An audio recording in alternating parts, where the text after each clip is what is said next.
বাংলাদেশের যে ডেটাগুলো, এই ডেটাগুলো আসলে আদৌ কি পরিষ্কারভাবে প্রকাশিত হয় কিনা? যতগুলো এখানে দেশ রয়েছে, প্রথম দিকে ইরান, আফগানিস্তান আর আদার্স সবগুলো মিলে কিন্তু মাত্র 14%। হ্যাঁ, বাংলাদেশ হয়তো এখানে হলেও খুবই নগণ্য, নট মোর দেন 1% আমি বলবো। ফ্রান্স হয়ে যারা আসছে তাদের যদি অন্য দেশের নাগরিকত্ব থাকে, সে কি বাংলাদেশী হিসেবে ট্রিটেড হবে? তার মানে হচ্ছে যারা অবৈধভাবে এই দেশে আসবে তাদেরকে ধরা হচ্ছে যে দিস ইজ এ ক্রাইম, যে একটা ক্রিমিনাল হিসেবে ট্রিট করা হতো যারা অবৈধভাবে আসবে। Stonebridge Legal Solutions Limited, your trusted immigration partner.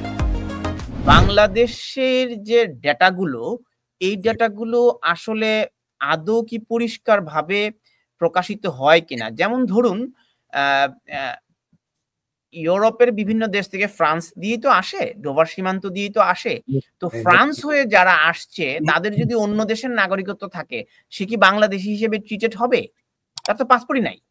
আমি তো অনেক কেস স্টাডি পেয়েছি, তারা পাসপোর্ট ফেলে দিয়ে কোনো দেশের পাসপোর্ট তার কাছে থাকে না।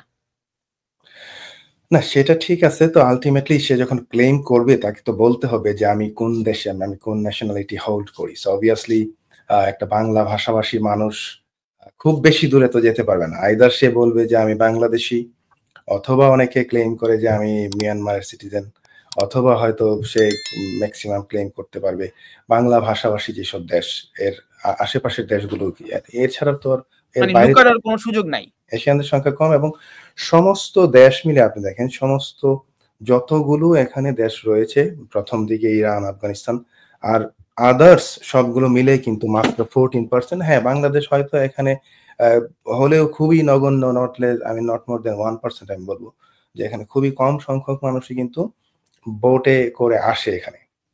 বাট অবভিয়াসলি আপনার যারা অন্যভাবে আসে এখানে ক্লেম করে বাংলাদেশিরা, বাট ভিজিট ভিসা এবং অন্য দেশ অন্য ক্যাটাগরিতে এসে তারপর দেখা যায় যে অ্যাসাইলামটা ক্লেম করে। বাট আমরা এখন যেই ফিগারটা নিয়ে আলোচনা করছি সেটা হচ্ছে স্মল বোটে করে কিভাবে এই দেশে আসছে এবং কোন কোন দেশের নাগরিকরা সবচেয়ে বেশি। তো এটা একদম উল্লেখযোগ্য যে এখানে ইরানেরই সবচেয়ে বেশি, হুইচ ইজ মানে ইটসেলফ 18.5%, মানে তারা নিজেরাই। আমি আরেকটা বিষয় বলবো, এখানে কিন্তু আপনার কনজারভেটিভ গভর্নমেন্ট অনেকগুলো স্টেপস নিয়েছিল এই স্মল বোটকে আপনার রোধ করার জন্য, এবং যাতে এই স্মল বোটে করে লোকজন যাতে কম আসে সেই ব্যাপারে কিন্তু অনেকগুলো স্টেপস নিয়েছিল। এর মধ্যে একটা হচ্ছে যে আপনি আপনি অবশ্যই জেনে থাকবেন, সেটা হচ্ছে the safety of Rwanda bill, Rwanda act যেটা হয়েছিল। তারপর হচ্ছে আপনার illegal migration act.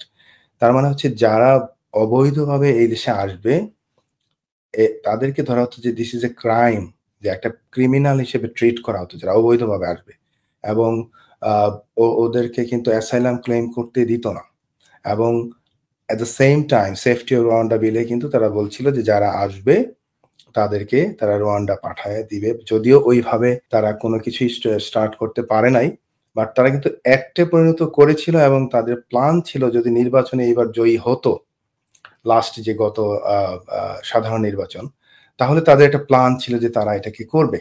But obviously আপনি জানেন যে লেবার গভর্নমেন্ট আসার পর থেকে প্রথম থেকেই ঘোষণা দিয়েছে যে তারা এই তাদের ম্যানিফেস্টোতেই ছিল যে রোয়ান্ডা একটা রাখবো না, আমরা রোয়ান্ডাতে পাঠাবো না। ইলিগাল মাইগ্রেশন অ্যাক্ট, সেখানেও কিন্তু আপনার ম্যাক্সিমাম অংশ বাদ করে দিচ্ছে এই নতুন বিলটিতে। অবভিয়াসলি তানভীর ভাই, আপনি জানেন যে এই বিলটা আপনি অলরেডি বলেছেন যে এটা ইন্ট্রোডিউসড হয়েছে before the parliament on 30th of January 2025, এই মাত্র গত পরশুদিন, এবং এটার সেকেন্ড রিডিং হবে আপনার 10th of February 2025, জাস্ট আবার আমার মাত্র 7-8 দিন 9 দিন পর। তো সেকেন্ড রিডিং হবে, তারপর যে পরবর্তী যে স্টেপস গুলো রয়েছে থার্ড রিডিং হবে, এর আগে আবার বিভিন্ন কমিটিতে যাবে। তারপর কমন্স থেকে, আপনি জানেন যে প্রসেসটা হচ্ছে কমন্স থেকে পাস হবে, তারপর হাউস অফ লর্ডস থেকে পাস হবে, তারপর দ্য কিং যখন সাইন করবে সেটা একদম একটা পরিণত হয়ে যাবে, এবং তারা ডিসাইড করবে এটা কখন থেকে ইফেক্টিভ হবে। সো এই প্রসেসটা, বাট যেহেতু আমরা দেখতে পাচ্ছি যেহেতু ওদের এখন সংখ্যাগরিষ্ঠ লেবার আপনার 400-র উপরে নিজেরাই একাই সিট পেয়েছে, তো অবভিয়াসলি তাদের যেহেতু বিলটা এনেছে তারা, এটা পাস হবে মোটামুটি ধরে নেওয়া যায়। এটা শুধু সময়ের ব্যাপার এখন কখন পাস হবে। সো আমরা যে বিষয়গুলি আজকে আলোচনা করতে চাচ্ছি যে এই আইনটা পাস হওয়ার পর কি কি চেঞ্জেস তারা এখানে আনতে চাচ্ছে এবং কি কি ইম্প্যাক্ট হবে আপনার জনসাধারণের উপর, মাইগ্রেন্টদের উপর, এবং কিভাবে আমাদের কমিউনিটির লোকজন এফেক্টেড হবে সেই বিষয়গুলি আমরা বিস্তারিত আলোচনা করতে চাচ্ছি। প্রথমেই আপনি যেটা বলেছেন যে হ্যাঁ, এটাতে 57 ক্লজেস রয়েছে।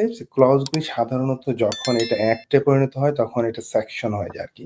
তা আমরা আপাতত ক্লজ হিসেবেই ধরি, যেহেতু বিল আছে এখন। 57 ক্লজ রয়েছে এবং 2টি স্কেডিউল রয়েছে। তো আমরা প্রথমেই যে চেঞ্জেসটা আছে যেটা আলোচনা করতে চাচ্ছিলাম সেটা হচ্ছে যে ক্লজ 1 থেকে 12 এর আমরা সামারিলি আলোচনা করবো, কারণ এটা অনেক বড় আইন, এখানে বিস্তারিত আইন করছি, বড় একটা বিল। এটা বিস্তারিত আলোচনা 1 ঘন্টার মধ্যে হয়তো সুযোগটা আমরা পাবো না, বাট যতটুকু আমরা সামারিলি পারি সেটা আলোচনা করব।